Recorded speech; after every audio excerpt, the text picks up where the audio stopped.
having a little chit chat about that. And this one girl that was sitting across from me, even I think it's because whenever this happens, it contradicts how people have been living their lives or how they've been taught or what they've been taught to be true. So it creates cognitive dissonance in somebody. I had the experience the other day where I quite literally did a reading for somebody. They paid for it and everything. And then after, he felt the need to tell me, and it was at least 10 times, I don't believe in tarot, I don't believe in tarot, I don't believe in tarot. He's like, yeah, I just wanted to do it, I don't believe in tarot. Which is fine, I don't really care. You mean, you paid me, I got the money already. But it was like the incessant need to consistently say that and then look me in my eye and trying to see like what kind of response I would give. And the funny part is whenever I'm doing readings for people, there are times like where of course I've had like very far and few between like where there has been a reading that has not resonated with somebody.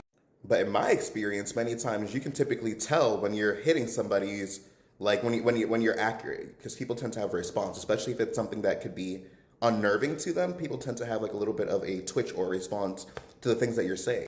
Because most people, again, they don't walk into these experiences thinking that they're going to get anything out of it. They don't think that it's real. They don't think that it's going to be anything that's worth, you know, anything past like a little 5-minute little session that they're going to go, like laugh about or just entertain for a second.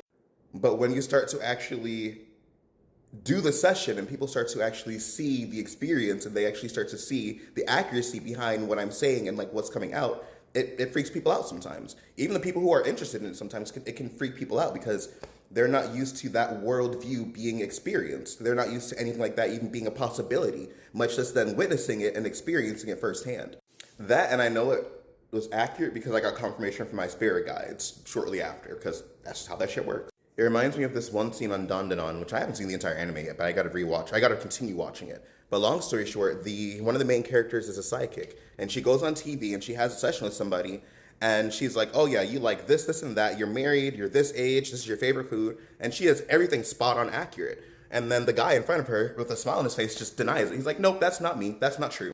And then shortly after, this guy gets exposed for those very literal things that he denied. Every single thing that the psychic lady said in that show ended up being true. And I say this to say that people are not capable of handling certain things when they are experiencing it, especially if it's contradictory to what they've been taught.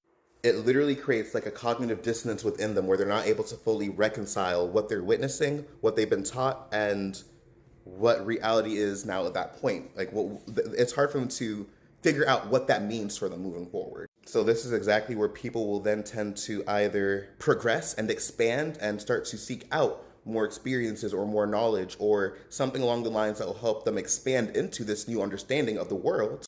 Or you have people like that where they will do what they can to almost, because it's too uncomfortable sometimes, it can be almost like a shock to the system or destabilizing to the system.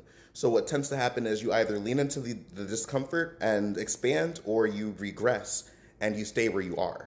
But anyway, I found it interesting because naturally, of course, I just had this experience like 3 days ago, and now here's a video talking about this experience in a parallel. Because once again, that's just how the universe works. But either way, peace and blessings, and I'll catch you guys in whatever video I post next.